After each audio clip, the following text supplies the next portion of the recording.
So thank you for your stories. I enjoyed them very much. And some of you really put a lot of creativity into it. Yes, sir. Yes, I will. If you will get out your appealing to the five senses story, I will come around for that. Somebody, and I wrote it on your paper, I don't know if it was in this class or Tuesday, kind of jumped the gun, and you gave me a story that had all sorts of sensory stuff in it last week, which was awesome. Whoever it was that did that, good job. That's okay. It doesn't, not a bad job if you didn't do it. Is this your new one? Okay. Hang on. Notice how Owen's paragraph is longer than mine, but I have edited it, so it looks like mine is longer, even though Owen's is longer. Do you know we don't have a contest on that? Did you know? But I don't agree. We do care. We do care. But there are no gold stars for it. All right, do I have everybody's that has one for me? Okay. So before I forget, and this is just to give you a heads up. Mostly it's to give your parents a heads up, but I sent it in the email. I may miss our final class before Christmas. My son is supposed to graduate from Ranger School on December 9th, if he passes everything. He gets out of mountain phase tomorrow night, and then hopefully by Friday or Saturday, I'll know if he made it. And if he passes swamp phase, then he will graduate, and I will be going to Georgia. So I already talked to Mrs. Gamble about maybe setting up some sort of, because I'll record my class on Tuesday that week, on December the 6th, and then maybe it can be watchable during your class time in here or something. If not, you guys will need to watch one, but I'll remind you after, but I'll see you once at least after Thanksgiving, but I may not be here for both of them, but by then I'll know if my son has passed. Anyway, so I will see if I can get that hooked up for you guys, but you might end up having to come prepared to have some sort of study hall, if they can't get it watchable, and then you just have to watch it on your own time, but we will see. I will alert you, and I told all your parents this. I'm sorry, what? I hope so. He has recycled twice, and you can recycle 3 times, which means you get, they pull you out for a week, and then they send you back in, and you get another chance. And he's used up 2 of them. And it's pretty bad. It's getting down into the 20s at night, and he's out in the field right now. They just sleep outside, and they have 75-pound packs, plus all their gear, and his squad is normally 13, but it's down to 9. So 9 guys have to carry all the stuff instead of 13. Plus they have to perform all their objectives it's rough. But if he makes it, then they'll take him to Florida, where presumably it will be warmer. But he will be wet all the time because it's swamp phase. Anyway, so I will keep you updated after we meet for Thanksgiving. I'll see you at least that week, and then I'll let you know if I'll be here the next week or not. Go ahead and get your reading questions out for this week. This week we're going to talk about probably the most important thing the Greeks left us. And Dorothy Mills started out talking about some of the things that we've seen this semester. And the things that the Greeks loved. But I love what she had to say at the beginning of chapter 19. And I just want to read it and think about it for a minute. She says, what man achieves is, in regard to its permanent value, of less importance than the spirit in which he achieves it. What one learns is of less importance than how one learns. Learning facts is of less importance than developing certain qualities of mind. I'm going to read it again. What man achieves is, in regard to its permanent value, of less importance than the spirit in which he achieves it. What one learns is of less importance than how one learns. Learning facts is of less importance than developing certain qualities of mind. she's saying something quite remarkable here, that I can build magnificent monuments, temples like the Parthenon. But it's not so much the beautiful thing I built as the spirit behind it. In other words, do I build it because I love beauty? Do I build it because I want everybody to look at me and see how awesome I am? Matthew, what did you want to say? What is that old saying where it's not about the destination, it's about the journey? Where like you go to church one day, and it's not like I went to Lake Yellowstone and we stopped at one place and say, my parents will always say it's not about the destination, it's about the journey. You know, I would rather you guys didn't remember anything about the Persian War and the Peloponnesian War, but you left here with a curiosity of mind and an interest that you just want to find out about things. I mean, I'd like you to remember something about it. But, you know, I think Dorothy Mills is arguing that you could ace your math test, but if you do it while you grumble constantly against your mom for making you do this, or you grumble against the world or how stupid this is, that is less acceptable than if you get a C on your math test, but you know you gave it the best you could. And you did it with a good attitude.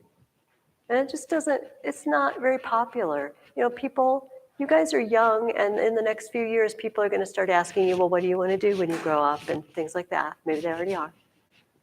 But what you do is a lot less important than how and why you do it. Anyway, it's kind of a remarkable thing to think about. I like to get things done. Matthew, I am about the destination. I'm not saying that's a good thing.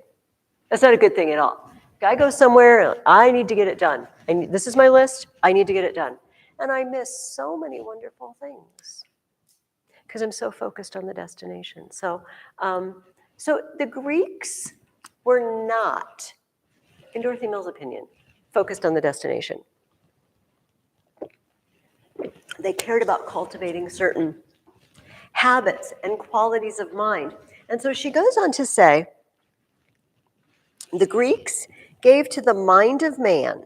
So if she's talking about the fact that our mental attitudes are more important than our physical products. You know what I mean? What you churn out, what you produce, whether it's A's on your tests or awesome art projects or whatever, or record time running track, whatever it is. The fact that you churn that out isn't as important as why you do it and your attitude when you do it. And she says the Greeks had an attitude. They gave to the mind of man 3 definite qualities: love of freedom, love of truth, and love of beauty. And we've talked about a couple of these. We've talked about freedom. All these Greek city-states, you know, they were independent of each other. But they were so independent, they fought each other all the time. You know, freedom is a wonderful thing, but if you guys have a certain amount of freedom in this room, but you don't have the freedom to talk constantly while I am talking. You don't have the freedom to run laps around the room while we're having class. And if you did, it would be a pretty miserable class because nobody would listen or learn anything. Do you know what I mean? If you carry freedom too far, everything just goes nuts. And sometimes the Greeks were really, I got my freedom, you know, how dare the Spartans or the Corinthians or the Thebans encroach on my freedom.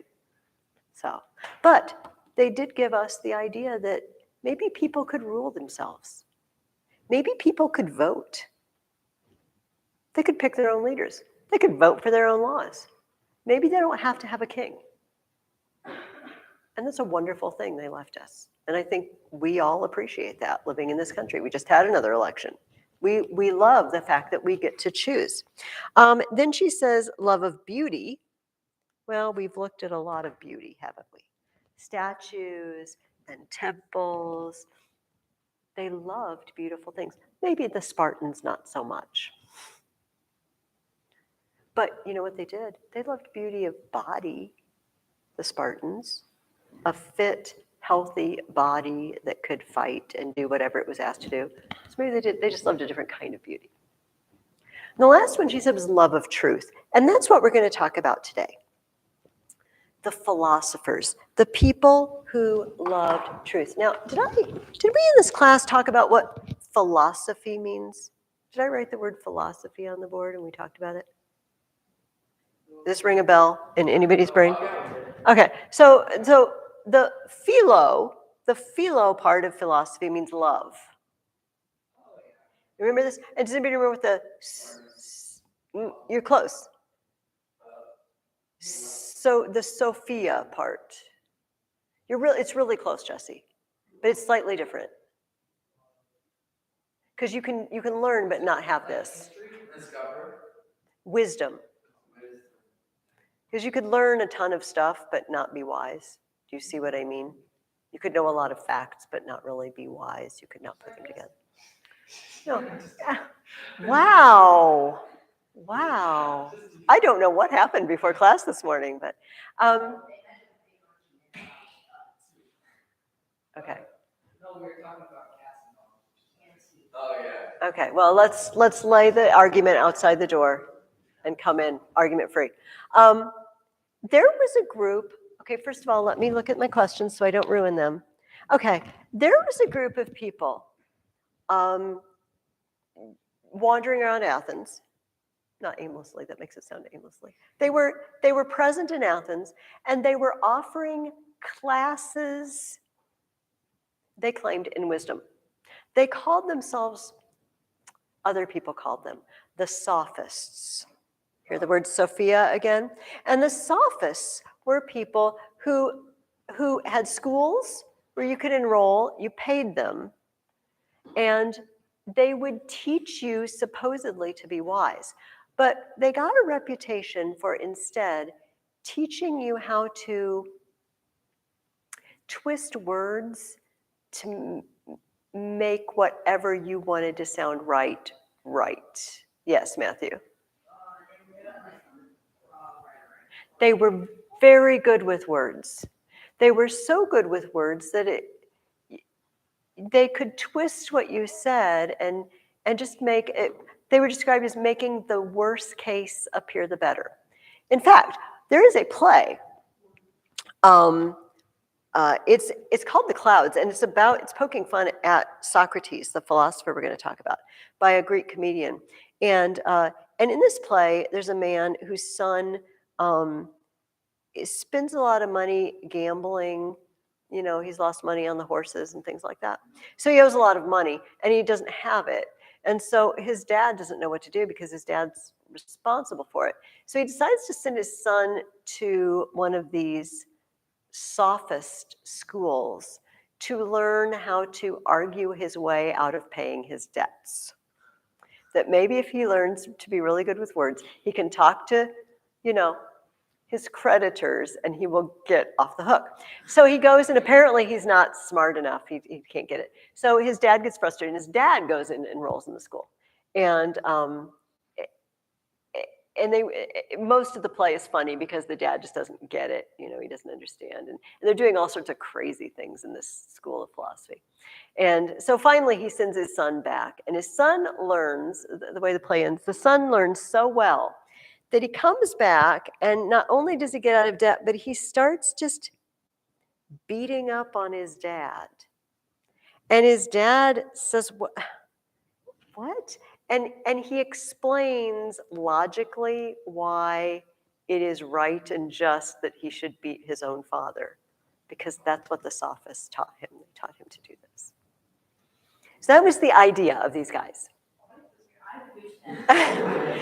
Now, I don't know that all of them were like that, but Matthew is right. They had a reputation for being excellent with words, and then they could just twist things. So you see, wisdom, the pursuit of truth, gets a really bad rap from these guys. They're just like, oh, those weird philosophers, this is what they do. And they're just a bunch of con men and cheats. That was the idea. And then along came Socrates.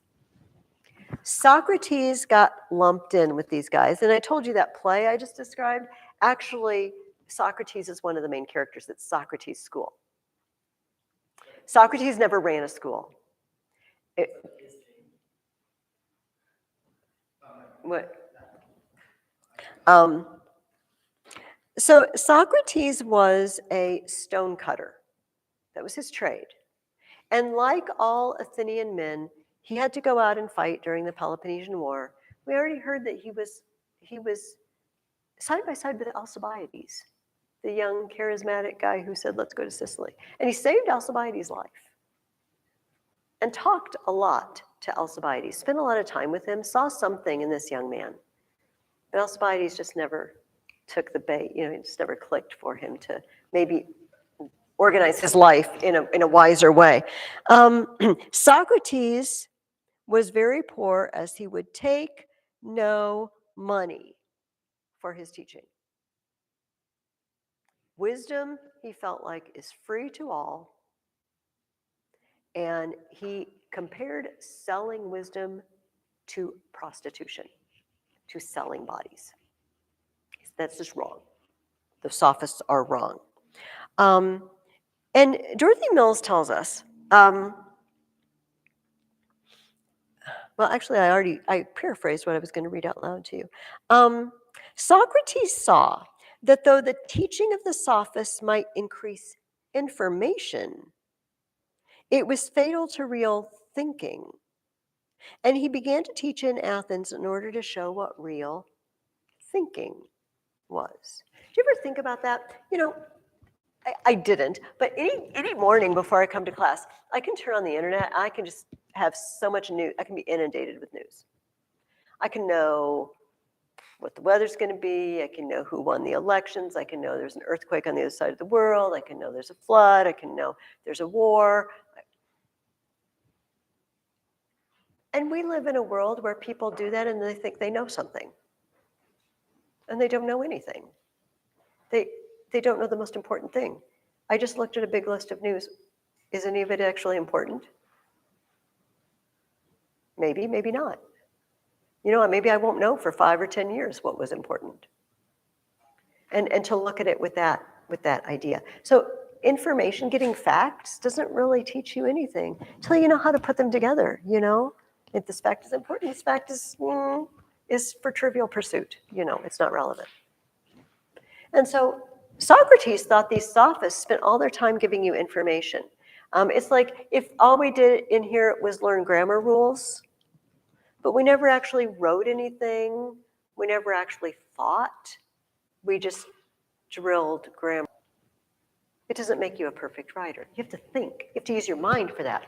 And so Socrates was very, very upset with what he saw going on in Athens. People thinking they were wise because they'd been to these schools and they knew lots of stuff, but they didn't know what to do with it. Dorothy Mills says, he showed those who listened to him the evil that came from pretending to know what one did not know.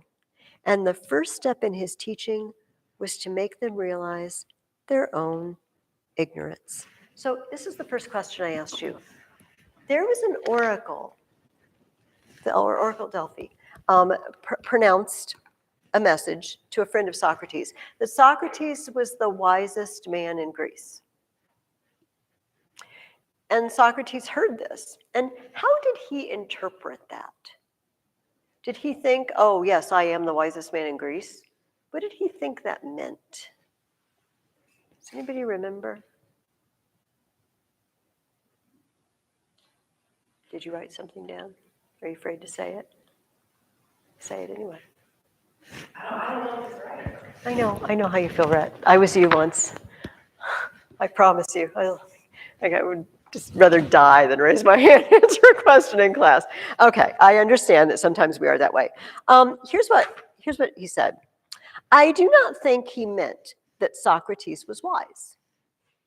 He only made use of my name and took me as an example, as though he would say to men, he among you is the wisest, who, like Socrates, knows that in very truth, his wisdom is worth nothing at all.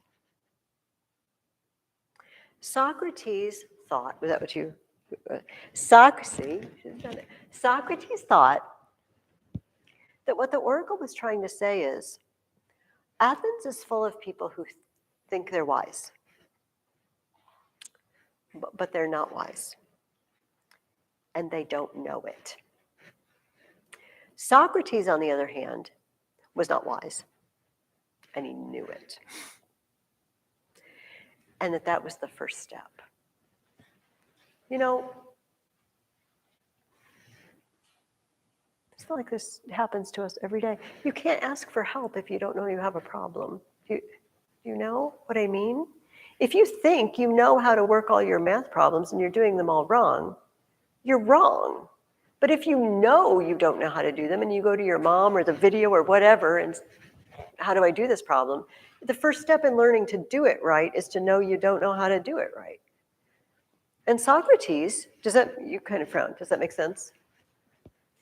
If there's two people who don't know how to, solve an algebra problem, and one of them thinks they do, and they do it all wrong, but one of them knows they don't know, and then they go get help, and then which one's better off? Probably the one who said, I can't do this, I need help, instead of the one who thinks they know it.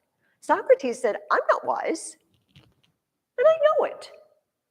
So I think maybe I'm better off than the people who don't know it. Yeah. Isn't there like a saying or something like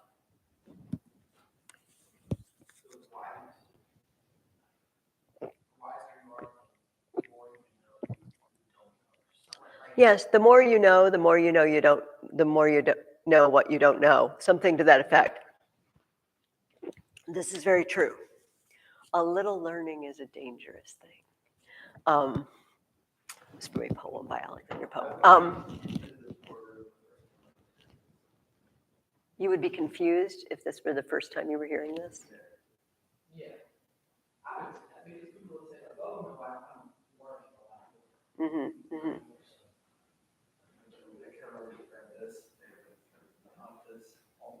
Yeah. So it's not foreign to you. Well, you know what, Josie? The people in Athens had not been taught this all their lives. And so this did seem very strange to them. What do you mean the sophists aren't wise? Well, Socrates set himself to a task, and he decided that he would go around and he would talk to people who had a reputation for being wise in some area. And he would ask them questions and find out what they knew. And I really believe he wasn't trying to show them up as not smart. At first, in fact, he said himself, at first, I was trying to prove the oracle wrong. I was trying to find a wise man. So I go up to somebody with a reputation for wisdom and I would start asking them questions. And then, well, their questions would not be, or their answers would not be very good. So I would ask them to clarify. What do you mean by that? But wait a minute, you just said this, and these can't both be true at the same. And person by person, he uncovers the fact that they don't really know. He uncovers it to them, and unfortunately for them, he uncovers it to everybody who's standing around listening. Because he's doing this in public. He's doing this on the streets, in the marketplace. And can you imagine that if there were an old man walking around asking questions, and the people being asked end up looking kind of foolish, maybe it might be fun to stand around and watch that happen. Yeah, I want to see, Mr. Smith taken down a few notches because he thinks he's so hot, but after he talks to Socrates, he doesn't look so hot anymore. And it's very entertaining. Well, so this was a problem because Socrates would do this, and then young men would gather around, and it was just very amusing to them to hear somebody get down a few pegs. We have an example. Actually, we have tons of examples. So I'm going to read, let's see what time it is. Oh, we're fine. I am going to read to you part of one of the dialogues. Socrates has a student named Plato. Plato, we're going to talk about him in a minute. And he wrote down a bunch of conversations of Socrates. We do not believe Socrates actually had these exact conversations. This is Plato writing literature, okay? But we get an idea for what it must have been like to talk to Socrates. Yes. Did he like talk to kids too? Socrates, didn't he like just ask everybody? Didn't he was like kind of like didn't he just talk to everybody? Yeah, I don't know that kids were really out much in Athenian society, just running around. But I know there's a dialogue called the Meno in which he talks to a slave, and he shows the slave's master certain lessons by questioning the slave. I can't think of one where he actually talks. I mean, they're young people, maybe teenagers, maybe 20-ish. No, he'll talk to anybody, but most people, I was going to say something not. Most people weren't worth him talking to because they wouldn't really have been capable of giving him any sort of good answer. Just the average person. And remember, it's going to be men because women were basically at home in Athens. So it limits it. But no, I don't get the idea that he will only talk to you if you're wise, but have a reputation for wisdom. But it tended to be those sorts of people that he was thrown into conversation with. But okay, so we have a dialogue called Euthyphro. Euthyphro is the name of the man that Socrates is talking to. It's a very awkward name, Euthyphro. And before we read this, answer the next question. Of what offense was Socrates accused? He was taken to court. Why? Wasn't it Disbelieving the gods, atheism, and there was another thing. Anybody put the other thing down? I always like to find it in here if I can. Oop, I went too far. Well, that sort of goes along with the disbelieving. The disbelieving the gods thing was the fact that Socrates said things like this. Do you really think the gods act like they do in the story of the Trojan War? Do you think they argue with each other and slug each other and come down on battlefields and stab each other? Or do you think maybe that wouldn't be worthy of someone that we would call a god?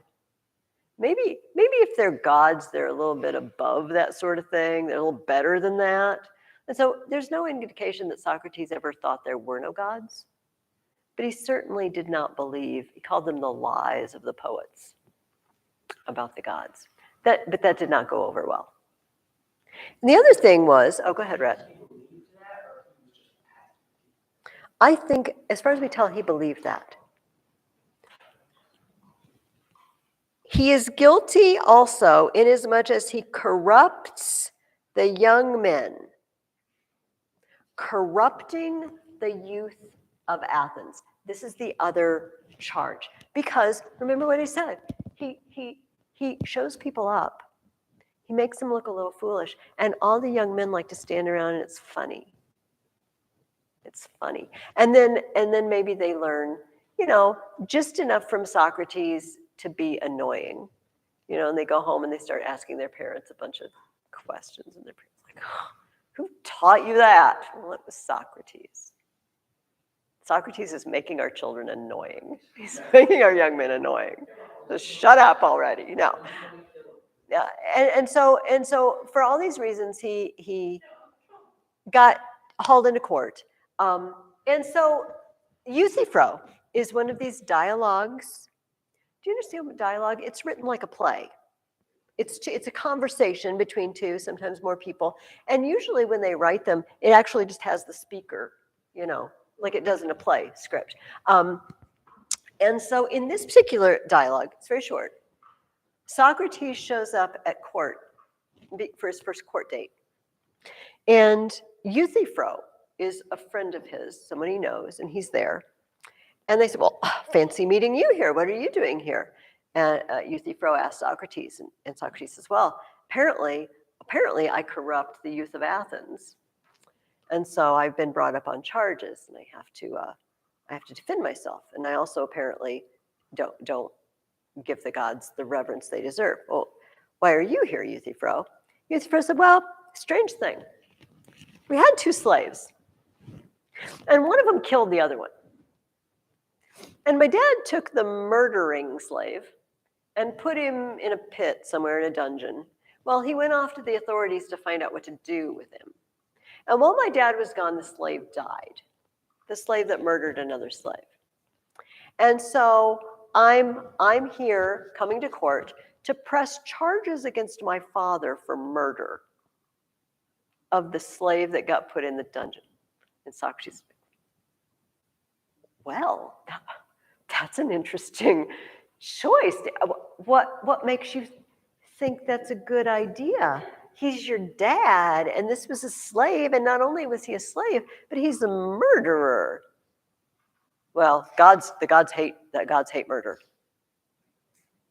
And Socrates says, wow, Euthyphro, you seem to know a lot about piety, what the gods love and what the gods want, what's right in their eyes and what's wrong with their eyes.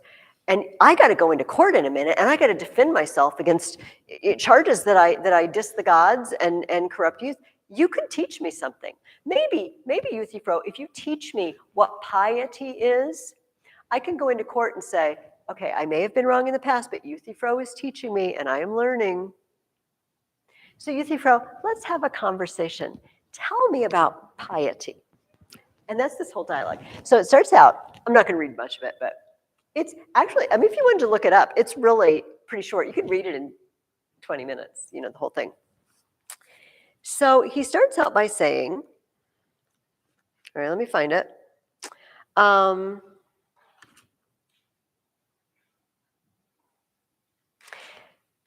Tell me then, what is the pious and what the impious do you say? Euthyphro says, I say that the pious is to do what I am doing now, to prosecute the wrongdoer, be it about murder or temple robbery or anything else, whether the wrongdoer is your father or your mother or anyone else. Not to prosecute it is impious. And Socrates answers him and he says, the problem is with that, Euthyphro, is I did not ask you, he says, I did not bid you tell me 1 or 2 of the many pious actions. Don't give me examples of it. But the form itself that makes all pious actions pious. I want to know what it is. Don't give me an example. Euthyphro says, okay, what is dear to the gods is pious, and what is not is impious. Whatever the gods love, it's pious. Whatever the gods don't love, it's impious. And then Socrates takes a little side, which he does in these conversations, a little side digression. He says, okay, so tell me about the gods. So do you read Homer? Have you read the Iliad and the Odyssey? Sure. And do the gods argue? Mm-hmm. And do you believe, Euthyphro, that the gods are really like that? Mm-hmm. Mm-hmm. So if what the gods love is pious, what happens when the gods argue and some of them love something and some of them don't? This is a problem for Euthyphro. So he thinks about it. So they decide, okay, I'm going to switch my definition. What all the gods agree to love, that's pious. And what all the gods hate, that's impious. Now we're done. And Socrates is like, no, we're not done. We're not done. We have to explore this now. And so he says,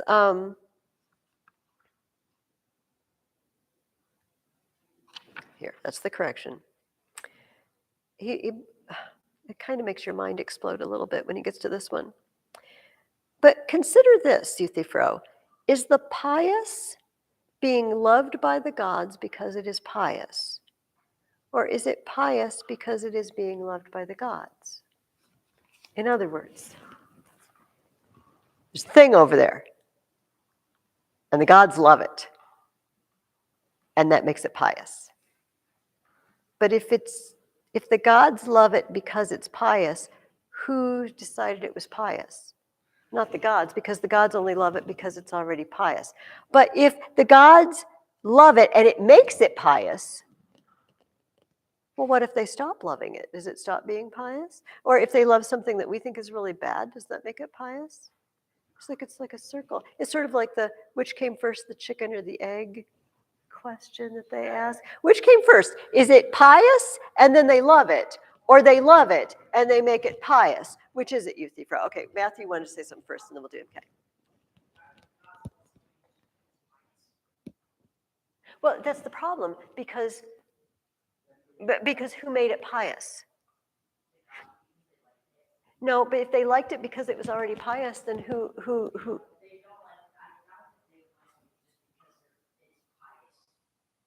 But if Euthyphro's definition is that pious is what the gods love, you see, that's what we're operating. See, we have to we're operating in that system. Because Socrates, when somebody says something to Socrates, man, he holds them to it. You said. So within that framework of what you said, what were you going to add, MK? Oh, the chicken. The chicken did come first. But this is one that Euthyphro can't answer because there's no good answer to that. If it's already a pious act, who made it pious? If the gods love it and make it pious, what if they stop loving it or they start loving murder?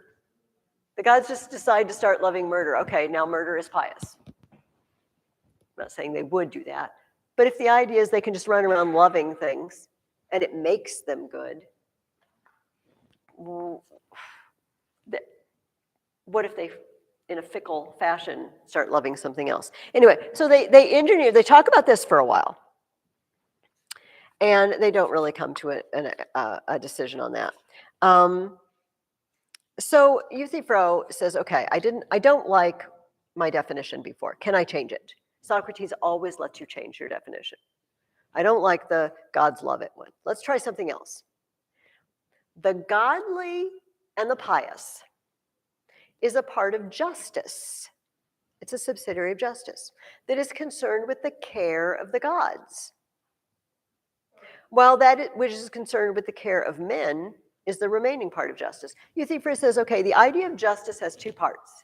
Justice between men is what we usually think of justice, but piety is justice to the gods, among the gods.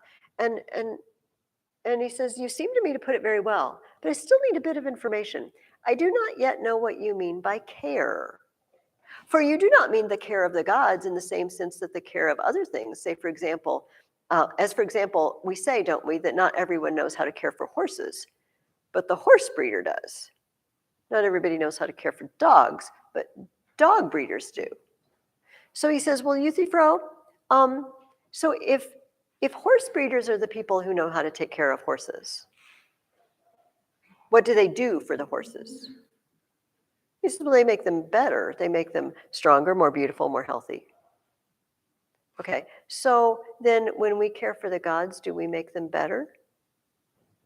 Euthyphro says, no, that is not what I meant. That is not what I meant. So like, well, Socrates says, that's what you said. Well, what do you mean by care for? He says, the kind of care, Socrates, that slaves take of their masters. You know, doing things for them, fixing their dinner. It's like we're like the gods are the masters and we're the slaves. And he says, okay, well, tell me, what is that excellent aim that gods achieve using us as their servants? Because a master with servants, he usually has a goal. He uses his servants to run his household or whatever. What do the gods want to achieve using us? And he says, oh, all sorts of wonderful things.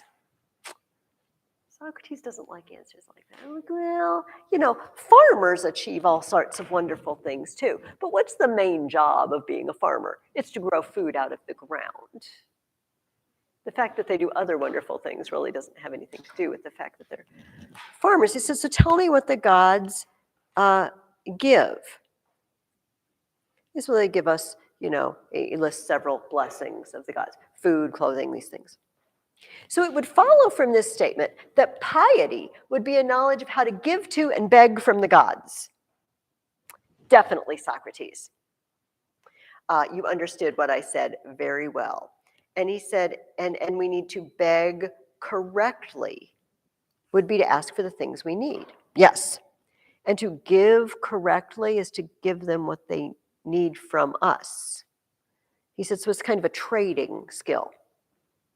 Trading, yes, if you prefer to call it that. He says, okay, well, we know what the gods give us. What is it that we give them? He says, what else do you think? Then honor, reverence, and what I mentioned, to please them. What do the gods want from us? To please them. The pious is then, Euthyphro, pleasing to the gods, but not beneficial or dear to them? I think it is of all things most dear to them. Socrates answers, so the pious is once again what is dear to the gods. But that was where we were 4 pages ago when we decided the pious can't be what the gods love. This is where many of these dialogues end, because Socrates says, we must investigate again from the beginning what piety is. I shall not give up before I learn this. Do not think me unworthy, but concentrate your attention and tell me the truth. Euthyphro's answer, some other time, Socrates. I'm in a hurry now. It's time for me to go. I am tired of this conversation. Because you know what? I don't really know what piety is. And I don't know if I should be pressing charges against my dad for murder or not. And I really don't want anyone to make me have to think about it because I'm convinced I'm doing the right thing. So leave me alone. Socrates apparently could be quite annoying. Because if you really think you know something, it's just not very pleasant to be shown that you don't know. It's just not very pleasant at all. So they brought him up on charges, like I said, atheism, even though he did believe in gods, he just didn't believe they were like the poet said, and corrupting young people because he was showing up their betters. And what was the punishment? Death. Death did not have to have been the punishment. We'll talk about that in a minute. But let me read. Also in this book, Plato wrote the thing that's called apology, the apology. You know, in the ancient and medieval world, apology just means a defense of yourself. It doesn't mean I'm sorry. It's only in modern times that apology means I'm sorry. I guess I can see how it turns into that. If I'm, you know, you come to me because I ate the last cookie. You know, it turns from I'm giving you reasons, I'm defending myself from the charge of eating the last cookie to just finally giving up and saying, okay, I ate the last cookie, I'm sorry. And it morphs into that. But an apology in the ancient world or medieval times means a defense of yourself. So Socrates does never say he's sorry, by the way. He does not apologize. But he gives an apology, he defends himself. And we know, Plato wrote this down. I don't think anybody believes this is word for word what Socrates said. But Plato was in the courtroom. Plato was there. So he certainly should have a good idea. And he says to the court this. By the way, so when you are in court in Athens, there's no lawyers. You don't hire a lawyer. Everybody speaks for himself. And so you can kind of understand why skill in speaking was an important thing in Athens, because if you ever end up in court, you have to be your own lawyer. And you had a set amount of time. You know, in courtrooms today, they just give you as many days as you need to present all the evidence, you know, and trials can go on for a long time. In this case, they set a timer, boom, timer's up, you're done. And the timer was a water clock. And this is a picture of a water clock that was in the museum in Athens. It's just like an hourglass. You put a set amount of a volume of water in the top, and then it runs out into the bottom. When it all runs out, your time is up. So it's exactly the same as sand in an hourglass. It's just called a water clock. And they would set the water clock. And in fact, in the Apology, Socrates mentions, well, there's many things I could say, but the water clock is running and I only have a certain amount of time to talk. So probably something that looked almost exactly like this was running in the courtroom. And Socrates said to the Athenians, Athenians, if you put me to death, you will not easily find another man to fill my place.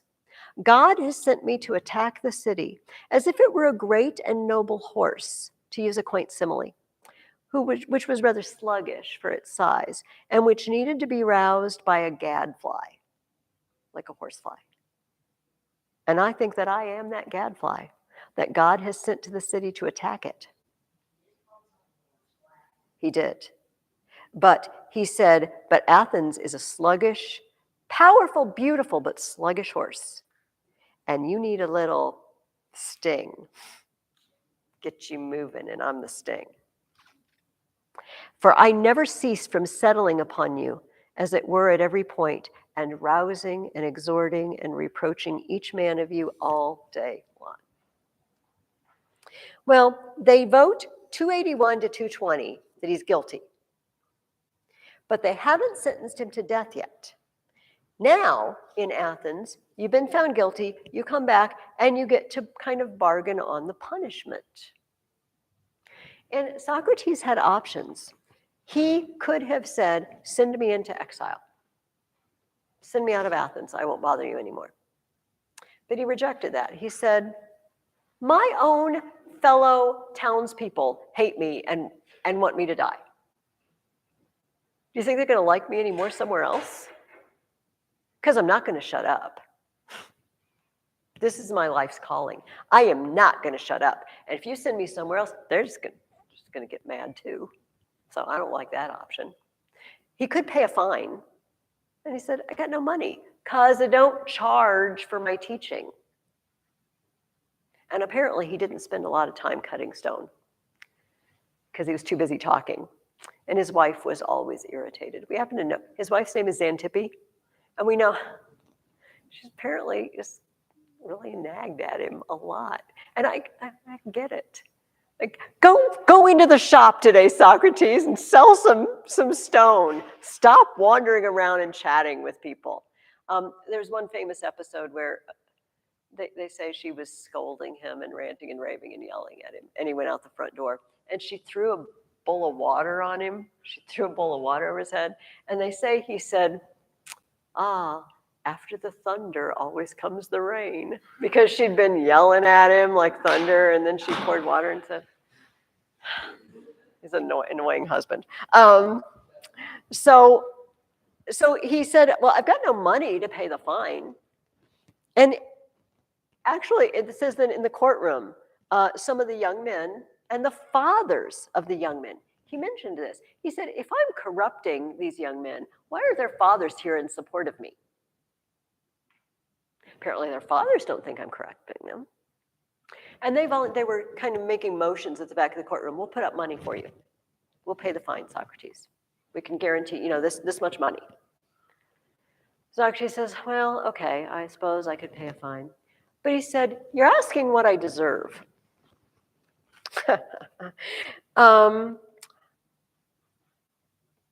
What counter penalty shall I propose to you, Athenians? What I deserve, of course, must I not? What is a suitable reward to be given to a poor benefactor who requires leisure to exhort you? There is no reward, Athenians, so suitable for him as public maintenance in the Prytaneum. I want to eat for free in the public cafeteria for life. That's what I deserve. Just like Olympic, if you come back and you're a victor at the Olympic Games, they will feed you for free for life. That's what I deserve. I'm providing a service, and I need more leisure time to do that, so feed me. Now, Socrates, you don't understand the whole concept of punishment here, do you?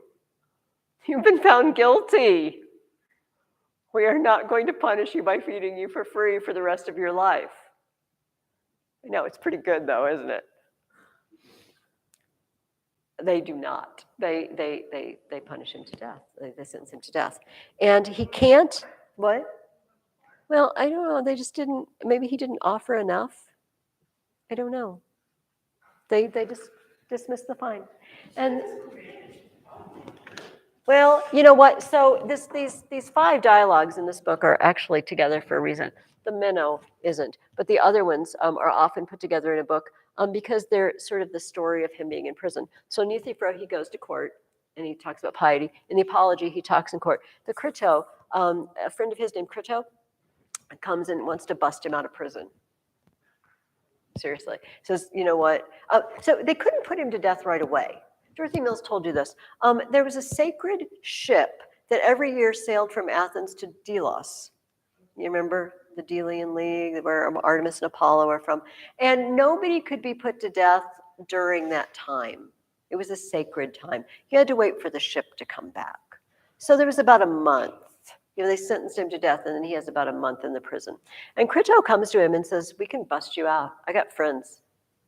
We'll send you, 20 miles out in the country. As long as you're outside of the Athenian sphere of influence, they don't care. They'll never come for you. And he won't do it. He says, Athens is my mother. Athens is the place that raised me. And I have spent my life submissive to her laws and encouraging other people to be submissive to her laws. And do I now break her law? This is her law, that I'm going to be imprisoned and executed. I can't turn my back on her just because I don't like what she said. He won't leave. And then there's the Phaedo, the last one, and it's the ship came back. The ship came back the night before, and his friends told him, the ship's back, it's going to be tomorrow, apparently. So they come early in the morning and they spend the day with Socrates. And most of that dialogue is discussing, is there life after death? Very suitably for someone who's going to die. And Socrates unreservedly says, yes, there is. I know there is. I am not totally mortal. Part of me will keep living. He believed it so much that, I'm not going to look it up, I'll paraphrase it. Dorothy Mills said it. At the end of his apology, he told the courtroom, after they sentenced him to death, well, it's time for us to go. You're going to go home, and I'm going off to die. And which of us is better off? Only God knows. Like maybe dying isn't the worst thing that could happen. Maybe sometimes living is pretty rough. Socrates really, really believed there was a life. And so he spent this time, because his friends weren't sure. Go with Socrates, what if you just stop existing? I said, no, I will not stop existing. And so they talked to him all day, and then they brought in a cup of poison hemlock, and he drank it, and he lay down and died. But his ideas didn't die. He had devoted followers, one of whom was Plato.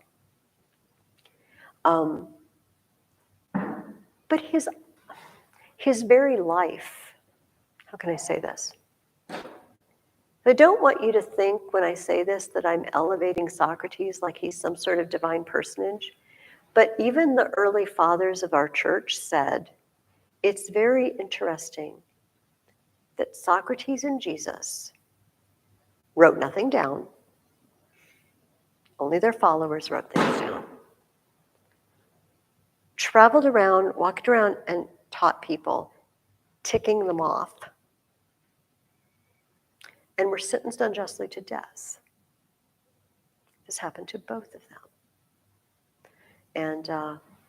And a lot of the church fathers saw in Socrates sort of a light that God was trying to shine on the non-Jewish peoples of the world, to show them, to lead them to the truth.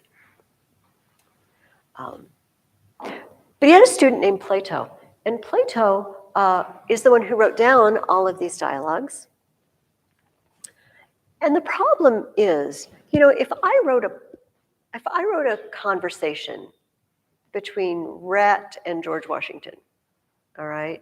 And I put all these words in George Washington's mouth. You would never really be sure if what George Washington was saying in what I wrote was George Washington or me who wrote it. Does that make sense? If I write something that somebody said something, well, maybe they did, or maybe that's me putting my ideas in their mouth. And so we don't know. But Plato / Socrates, okay, probably mostly Plato, seems to believe in something to us seems very odd.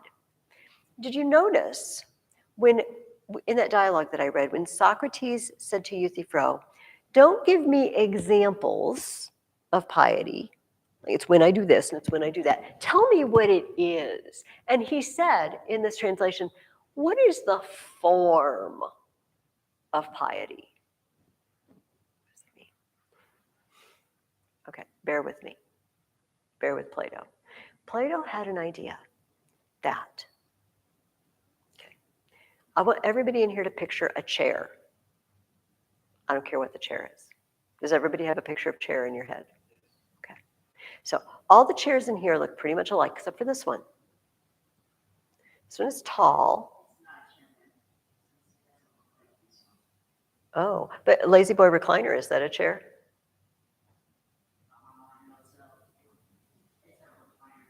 Oh, since our definition of chair, you have a very narrow division of chair. So a definition of chair. So we're going to say a chair is anything you well, see, I can't argue with that, can I? Because see, a bench you sit on, it's not a chair.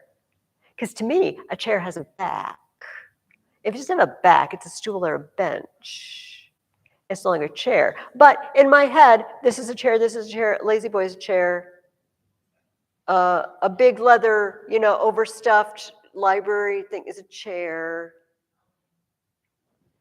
What were you going to say, MK?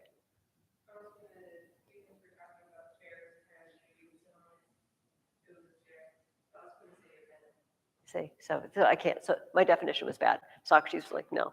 Socrates would nail me on that. No, you sit on many things that aren't chairs. But we all have a concept, and this is okay. It seems like an easy question. What's a chair? But then you start thinking of all these examples. But this is outside of the realm of chair. But this qualifies as a chair. So here's what Plato thought: that everything that is a chair because it participates in an, okay, I want to say idea, but it's not an idea. An eternal entity that's invisible that is called chairness. I know. I get that reaction a lot. Maybe Plato did too. And so that this is a chair and this is a chair and the Lazy Boy is a chair, not because they are all individual chairs, because they all participate in something that this perfect idea, but it's not an idea because idea is in your head. It exists. It actually exists. And I always point up because I picture it as up. I don't know. It exists. And so there's a form called the forms. There's a form of chair. There's a form of dog. And everything that is a dog because it participates in dogness, in the form of dog. This is Plato. Yes. And so, but it's not just an idea of the perfect chair. It actually exists somewhere, but it's invisible and it's eternal. I know, and we're all like, what time is it? Where's this class over? This is what Plato was teaching. And he puts this in the mouth of Socrates a lot. Socrates talks about these forms. And you might say, who cares that he taught this? But it actually came into play over thousands of years. People discussed this and also came into play with Plato's most famous student. Yes?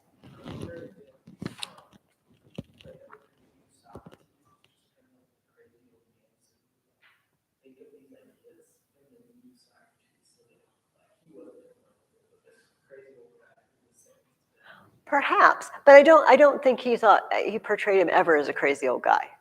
Do you know what I mean? I don't think that was his attitude to him. Perhaps. Perhaps. However, Plato also, he opened school, and I just blew the third question away, I'm sorry. What sort of things did Plato consider to be the greatest things? The eternal things. That's what I was going for. The eternal, the forms. Plato opened a school in Athens, and so apparently he was also teaching this openly, you know. Plato, who is Plato's most famous student? That was the last question I asked you. Aristotle. Aristotle trained under Plato, and he said, okay, I don't think the forms are real. Or, I do think the forms are real, but I don't think there's an eternal form somewhere out in invisible parallel universes or something. I think chairness exists in this chair and this chair. There is an idea. Now we would probably say, well, what makes a chair? An idea in my head. Does that make sense? I have an idea in my head of what a chair is, and so I decide. But I don't think Aristotle was saying that. He said there is a form, but it's actually present in each individual dog or chair. I don't think, Plato, that there's one invisible one. And so there's a very famous painting that shows this idea really well. Really? Oh, I just reset my time. Somebody tell me what time it is. 9:37. Okay, I got to do this, or I won't know when to quit. Just a second. Oh, I just passed. I don't think I can't even not talk and get. I went into the PMs. Now I got to go back to the AMs. We're going to go to 38. Ooh, that is a deep question. Okay, so this painting, this is a Renaissance painting.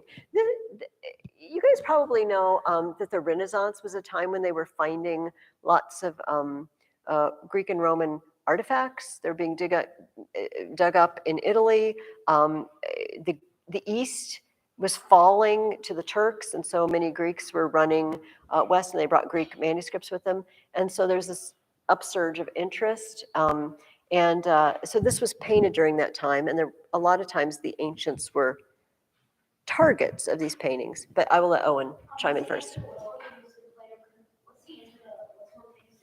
The eternal things. Dorothy Mills, so it's these forms. So this is a painting by a Renaissance artist named Raphael. It's called School of Athens, and I probably brought it in last year. I don't remember. It's in the Vatican. It's where the Pope lives now. Is one of a set of 4 paintings. And in the middle, there are these 2 guys. And so just art question, if you put something in the middle, what are you kind of saying probably about that thing? This is important. This is really important.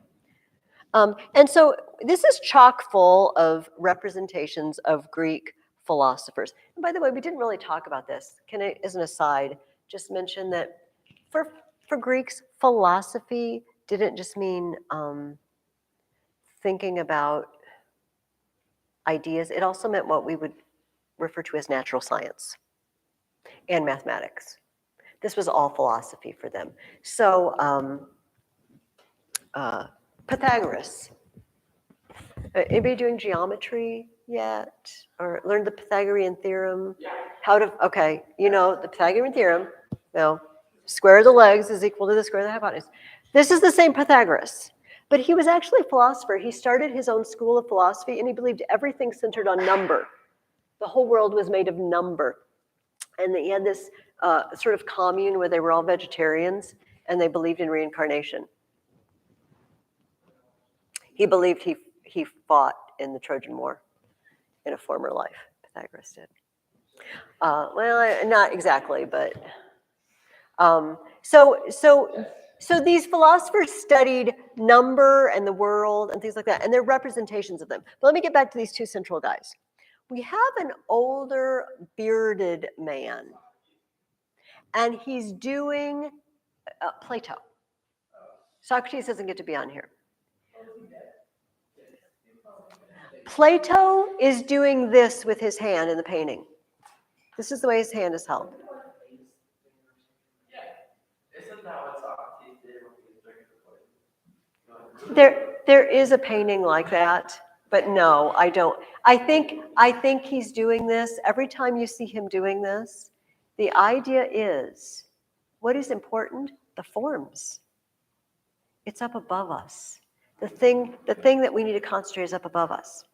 Next to him is a much younger man, and he's doing this with his hand. He's Aristotle. He's saying, no, Plato, what's important is this chair, or that dog, and that dog. What it is exists in it as a thing. What we need to do is study the things. I was like, no, we need to study the forms.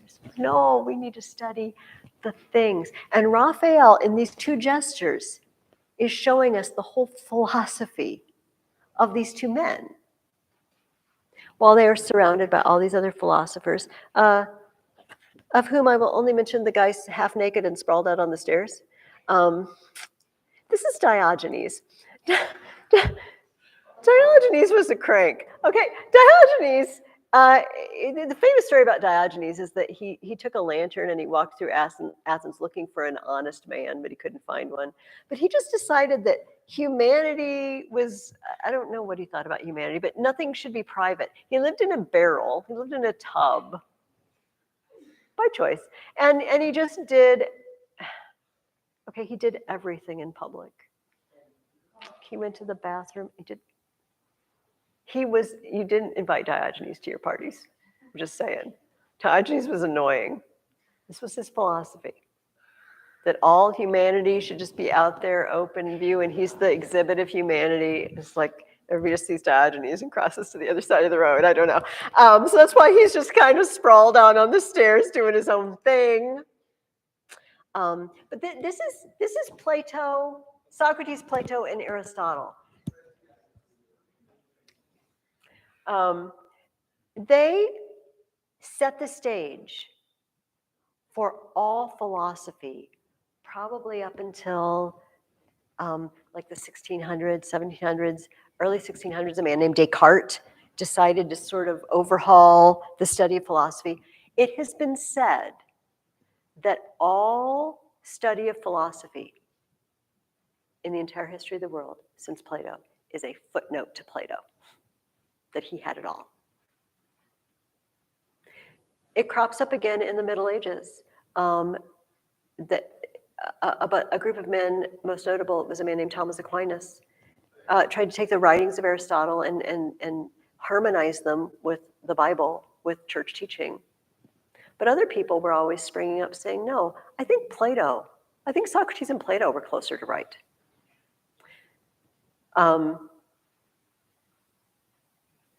St. Augustine, that we're going to talk about next semester, he was very Plato, pro-Plato. Plato and Aristotle were like the kind of people that hated each other fights for like just good debates. Oh, no yelling at each other. In fact, I'm not even sure if they ever debated. It's just Plato got older and then Aristotle went off. By the way, who became Aristotle's student? Aristotle got hired to be a tutor for a young man. Alexander the Great. And so they kind of went their separate ways, Rhett. But Aristotle was a great, what we would call scientist. Because he thought that what was important was studying the individual things, he wrote books on botany and zoology. Aristotle. But Alexander was in the habit of sending him back specimens and samples when he traveled to Aristotle to take a look at it. But later they had a falling out. Alexander thought Aristotle was in on a plot to undermine him, and he didn't throw him in prison or anything, but it was kind of a cold relationship after that. But no, he wrote books. He wrote the book that was basically the handbook of logic for a couple thousand years. He knew everything. Yes. Logic is already so complicated. There have been advances and stuff throughout Aristotle created it, but not created it, more like discovered it. But today, so that goes back to they were smarter than thinking about trying to understand that stuff just with your own knowledge and what you've learned. Aristotle wrote a book that the high schoolers read last year about ethics, how to live. And he came up with an idea that we still really follow today, that being virtuous is almost always the middle ground between two extremes. For example, if you have courage in the middle, what do we call it if you don't have enough courage? You don't have any courage. What are you? You're a coward or a wimp, sure. What happens, okay, picture a battle situation, for example. What happens if you have too much courage? Okay, and what do you do? What do you do? Okay, yes. Yes, because why? What do you do? What causes that? You just rush right in. You don't think. You don't evaluate the situation. Can I go up against this opponent? Is this a fight I can win? And so Aristotle had the idea, there's a middle ground. For example, he took generosity. If you just indiscriminately throw your money away, that's actually called prodigality. The prodigal son is prodigal because he wasted his dad's money. But if you hold on to all your money with an iron fist, you're a miser. You're either a prodigal or a miser. But if you know how to give generously at the right times, in the right amount, to the right people, you're generous, according to Aristotle. And he called this idea the golden mean. A mean means average. It's another word for average, right? So this is in the middle. It's the average of the two extremes. And he said we get in trouble when we go to one side or the other. And a lot of this book he wrote is really an examination of all the virtues. He says, what happens when you have it too much? What happens when you have it too little? What does it look like when you're in the middle and you're behaving like a virtuous man? He wrote all of this stuff. And in the early Renaissance, there was an Italian man named Dante, and he wrote an enormous poem called The Divine Comedy, in which he, the character Dante, goes through hell and purgatory and paradise. And he goes through hell, and when he visits hell, the great philosophers and thinkers of Greece, they're in hell because they don't know Jesus, but they're not really being punished because the idea is that maybe they would have become Christians if they had had a chance. Anyway, and I'm not making this as a commentary about what the afterlife is actually like, okay? This is a poem. But he meets Aristotle. He sees the poets and philosophers, but he doesn't call him Aristotle in the poem. He calls him the master of those who know. He's the master of those who know. That's how the Middle Ages felt about Aristotle. The master of those who know. He's not always right. He wasn't a Christian. He was a pagan man. He was a brilliant pagan man who came up with a lot of good that we still use, that in schools of philosophy, logic, sciences, most of the science has been kind of overturned. But the idea that we should study creation, we should study this flower or this bug because it has something to tell us, that's Aristotle. Anyway, okay, that's my evangelizing us about philosophers. So we don't meet next week because next week is Thanksgiving, but I'm going to have you read. I'm not having you read extra or anything. So everything I'm asking you to do is the normal amount you would normally do, but you have 2 weeks to do it, okay? And we're going to go back in the Dorothy Mills book, and I know I'm not crazy, I promise. I know we read chapter 19, now we're reading chapter 18 because I want to go back and talk about what happened in Greece after the Peloponnesian War. Because the Peloponnesian War was the time that Socrates was walking around asking people these annoying questions. So we're going to go take a look next week at the king who lived just north of Greece, Philip of Macedon, dad of Alexander the Great. And we are barreling very quickly towards sort of the end of Greece as we know it. And Greece is going to end up just being part of the Roman Empire. So please read chapter 19. It's parts 1 and 2. But it's in your reading guide. It tells you which parts to read. So we're not reading much of that.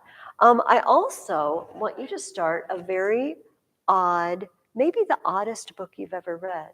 I don't know. There's a man, and his name is Peter Kraft. And he is a philosophy professor at Boston College. And he is also a Christian. And he has written oodles of books, many of them, Christian apologetics and that sort of thing, which is why they call it apologetics, by the way, a defense, right? We're not apologizing for being Christians when we're doing Christian apologetics. We're giving a defense of it. Anyway, he wrote a series of books where Socrates comes back to the modern world and he starts talking to people again in his annoying way. And so there's one of them where he goes to a college campus and he talks to students. Well, why are you picking that major? Well, what do you want from it? Well, what do you want out of life? He says, well, are you choosing that major to make a lot of money? Well, what do you need the money for? Well, to have a family and kids and a house. And what do you think is the most expensive thing about raising children? Sending them to college. Like, oh, so you're going to college to study something to make money so you can send your child to college. Mm-hmm. Problem with that circle. So he does that sort of thing. The book you guys are going to read is very powerful. In this book, Socrates comes back to modern day Athens and he visits an abortion clinic. And he talks to an abortion doctor about what they're doing there. And the fascinating thing about this book is, although it was written by a Christian, Socrates is not a Christian. Socrates is a pagan philosopher. So all the arguments in this book are not from Scripture. They're just logic. They're just logic. And I would like you to read Dialogue 1. It's of chapters. This book has 3 separate conversations, okay? And I would like you to read Dialogue 1 in the Unaborted Socrates. But I need to alert you to something. The name of the abortion doctor, this is his name. Does anybody get the joke? It's a joke. King Herod. And why would King Herod be running an abortion clinic? Because he killed the babies. It's called the slaughter of the innocents. December 28th, I think, is the slaughter of the innocents. And when we remember that Jesus' birth was accompanied by a lot of grief and horror right from the outset. Every boy 2 years old and under in Bethlehem got killed by King Herod. So that is the joke. His name's Rex Herod. And it is full of just the worst puns, but very, very powerful. So please read that. I'm going to get a Kleenex to wipe this, but I'm going to talk about the Catibubastes. But I have to tell you, actually, I'll save it. Ask me about the Santa Claus proof. When we're reading this book, ask me about the Santa Claus proof, and we'll talk about it. Because it's good for closer to Christmas. That's from another one of his books. So the first thing you're going to do is read chapter 19, parts 1 and 2. The second thing you're going to do is read Dialogue 1 of the Unaborted Socrates. And now, writing. I have been asking you to write very, very sweeping, large looks at a scene. Right? When you're watching a movie and the camera pulls back and you see the whole landscape and it's lovely and you can see all the flowers and the birds in the sky. And that's a wonderful view. And that's what you've been writing for me. You bring in all the senses, bring in the who, what, when, where, why. And that makes your fiction just shine. But sometimes movie makers zoom in, right? They zoom in on a close-up because they want you to intensely just look at this one thing. And that's what I'm going to ask you to do. I am going to ask you to summarize. You know, we're watching the little kids go by, but ever hear me? I'm going to ask you to summarize The Cat of Bubastes in 6 sentences or less. I want you to retell me that book in 6 sentences or less. And I'm not going to make rules about how long your sentence is going to be, as long as they're grammatically correct. So think about this. What is a character we're going to have to include because it doesn't make any sense without them? Tell me somebody in this story that's vital to the plot.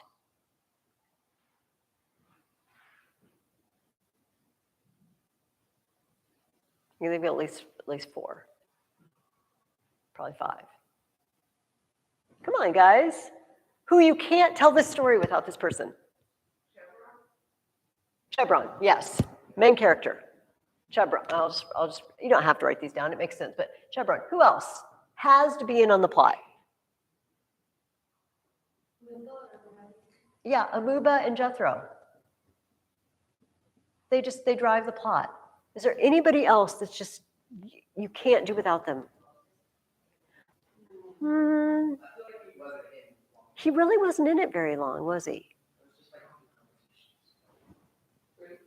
Ruth, how about Ruth and, I've been calling her Misa. Somebody yesterday called her Misa. I have no commitment to one way or the other. These guys drive the plot. Now, Amaris. All right, he seems kind of important, Chevron's dad, but if I only have 6 sentences, I might just have to throw in, after a plot against his dad's life, Chevron, or after his dad's murder, Chevron runs, something like that. I might just have to throw that in.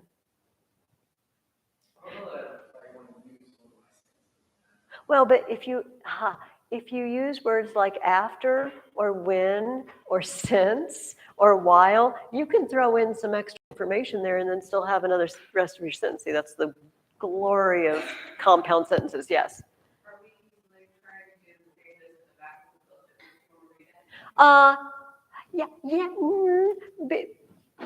the book? But you wouldn't want a spoiler on the back of the book. Do you know what I mean?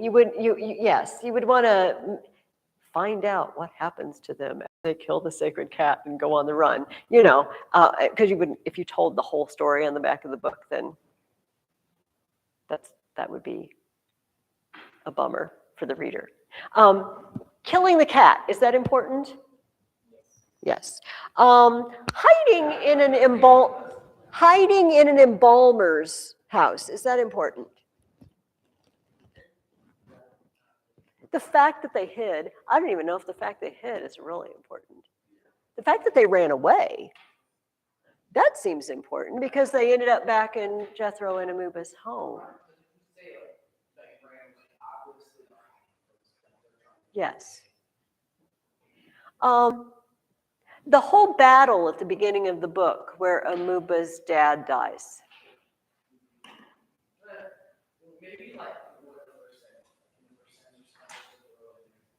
After his country is conquered by Egyptians and his dad dies, Amuba is taken as a slave. So you see how you can throw in some information, but you're going to have to assess for yourself what is important and what is not important.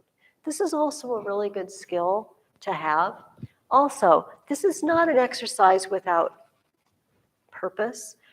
After Christmas, next spring, we're going to start writing some 5-paragraph essays And some of them we're going to be analyzing a book, or we're going to be trying to persuade someone of something. And in those, you usually need to summarize. If I ask you to write a paper about the Cat of Bubastes, some of it's going to need to be a summary, and you can't retell the whole thing.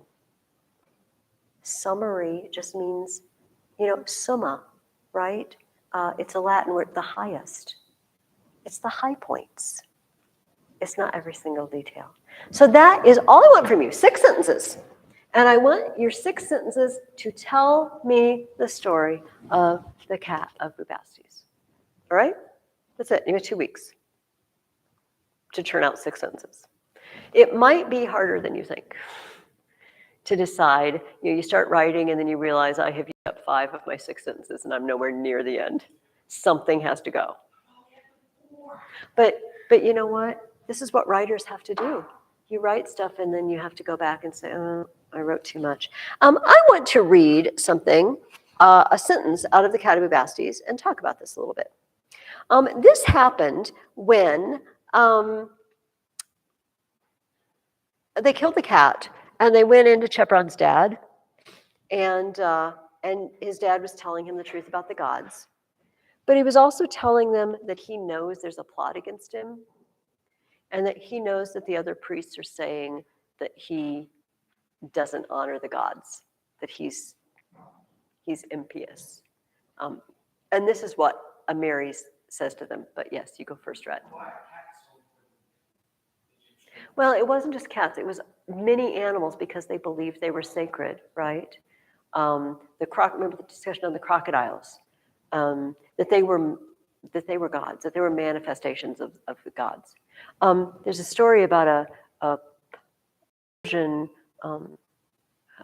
Cambyses, and he came. This was many years later, and he came in and conquered Egypt. At the time, they thought there was a sacred bull.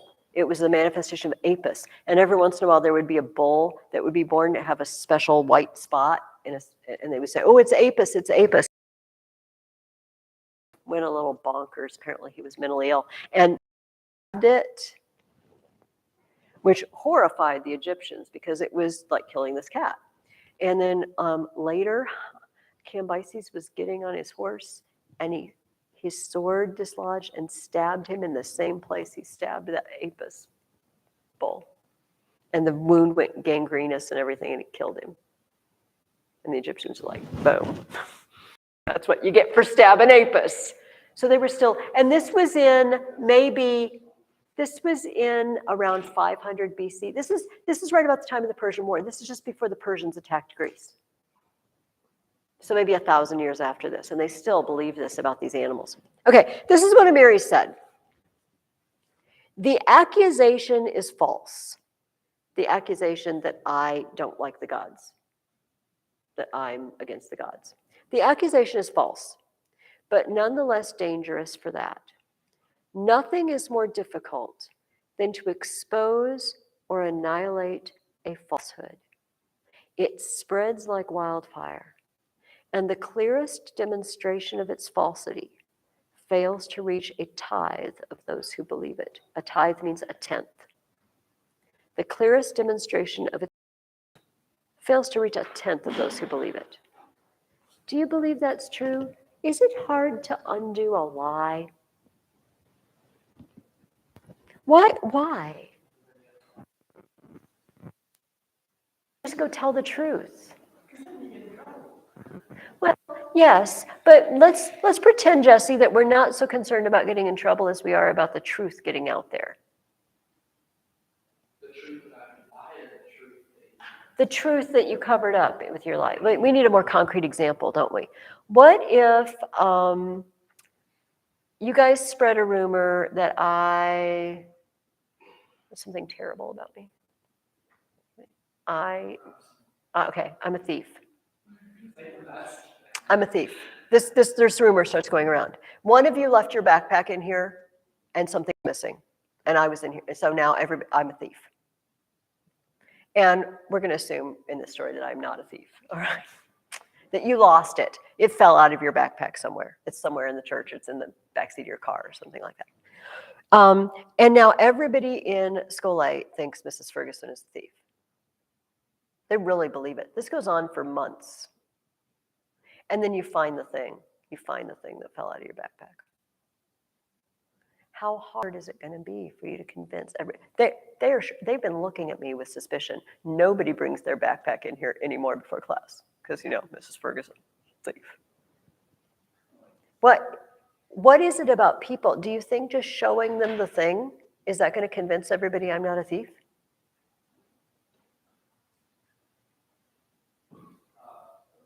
They might believe they do it back. Oh, yeah, I was looking for it. I was looking at the backpack and When you convince somebody something is true, it's really hard to convince them it's not true, even if it's not true. And I don't know, I was reading through the Cattabubastes and I got to this sentence, and it really struck me this time because I was thinking about the Egyptians. The Egyptians also believe a lie, that cats and bulls and crocodiles are gods. And Ruth knows the truth, and Moses knows the truth, and Ruth's grandfather knows the truth. But the people, even the people who know the truth, the other priests, they want to bury the truth. They don't want to tell people. And you know what? If they did tell them, they knew what would happen. People would riot. What do you mean cats aren't gods? What a horrible person are you? We're going to attack you, as you come out of the temple at night and take you out and put somebody in there that does believe that cats are gods. It's very hard to undo a lie when people really, really believe it. And I feel like that's part of what the Cattabubastes is about. It's exciting. It's about Amuba and Jethro, and they get to go home, and he gets to be king again, and it all ends happily ever after. But it's also about the fact that people believe lies. It's really, really hard to undo a lie. Yeah, Rhett? So, I feel like you're at a point where if someone told them that I proved to them it wasn't true, like cats weren't bad, Mm-hmm. that they still wouldn't believe it just because they were seeing what's going on and that stuff. And I was at this conference this week in Japan because of politics, and one of the guys, he shared a video of him going to college campus and asking people about their faith. And there was these Muslims, and they asked if I can prove to you right now that like Islam was false 100%, you know, not that, which you not Muslim, like you said, no. Mm-hmm. It's just Mm-hmm. because it's just what I believe that it's true. Mm-hmm. Do you think maybe there are some lies that only God can rescue us from? That only God's providence, not lies about Mrs. Ferguson being a thief, but for example, lies about cats being gods. Or I love the way that the Cattabubastes ends. How strangely things turn out, Chebron said one day 10 years after their arrival in the land, when the little party who had traveled so long together were gathered in a room in the palace. At one time it seemed that unlucky shot of mine would not only bring ruin on all connected with me, but be a source of unhappiness to me to the end of my life. Now I see that except for the death of my father, it was the most fortunate event of my life. For that, I should all my life have gone on believing in the gods of Egypt. But for that, although you, Amuba and Jethro, might someday have made your escape, Misa and I would assuredly never have left Egypt, never have known anything of the life of happiness and usefulness we now enjoy.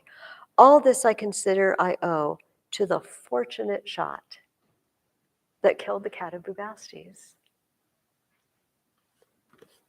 G. Hinty is a Christian man, and he's weaving a Christian story for us. God took care of Chebron and Amuba, and he brought them Ruth, and he brought them Moses to say, no, there is one God, to help undo that lie, because it's very hard to undo a lie. And when your family has believed it for generations, it's really hard. Hope you enjoyed it. Before you go, I brought my poems, and I forgot to read, so you're my, guinea not guinea pigs. I've tested these. I don't need to test anything on you. I know how these go. But you're my what substitute for the fact that all my kids are grown. And so I'm going to read two Egypt ones. Mummies and papyrus. Those are the ones I choose. We didn't read any. Did we read any of the Egypt ones yet in here? Okay. In Egypt, when a person died, they didn't use formaldehyde. Instead, they used a secret way to keep his body from decay. They checked him out from head to toes and pulled his brain out through his nose. Then dipped him in their special sauce and wrapped him up in strips of gauze and placed him in a pyramid with lots of food and closed the lid. Said if you opened up his tomb, you'd face a scary endless doom. Today in movies, mummies scare all those who are not yet aware, who fear an ancient mummy's curse could turn you green and maybe worse. But mummies really aren't bad. It's just they're bored and maybe sad. For many years, they lay just so, all wrapped up, no place to go. I like that one. But the papyrus one is even better. Okay. We can't do the Greece ones because the flocks are gathering outside the door. Okay. But I like this one. You could use it as a fuel. You could put it in your soup. You could weave it into sandals or a lovely chicken coop. You could make it into boxes. You could twist it into twine. The plant they called papyrus was so versatile and fine. You could make it into sailboats. You could braid it into cloth. And you never had to worry about damage by a moth. But the best thing about papyrus, as you'll all agree, I think, you could use it just like paper. All you needed was the ink. You flattened out the stems, laid them all out side by side, and then another layer of papyrus was applied. Sprinkle water from the Nile, add some nice papyrus juice to keep it stuck together so that nothing could come loose. Writing on papyrus was much easier than clay, and the only thing you had to do was know just what to say. All right, thank you. You may go. I'll bring the Greece ones, because there's one about Socrates. There's a Socrates poem I have to read, but next time. Have a wonderful Thanksgiving. They were on that table, and I wanted that table. So I put them on the floor. And that's the only answer that I know.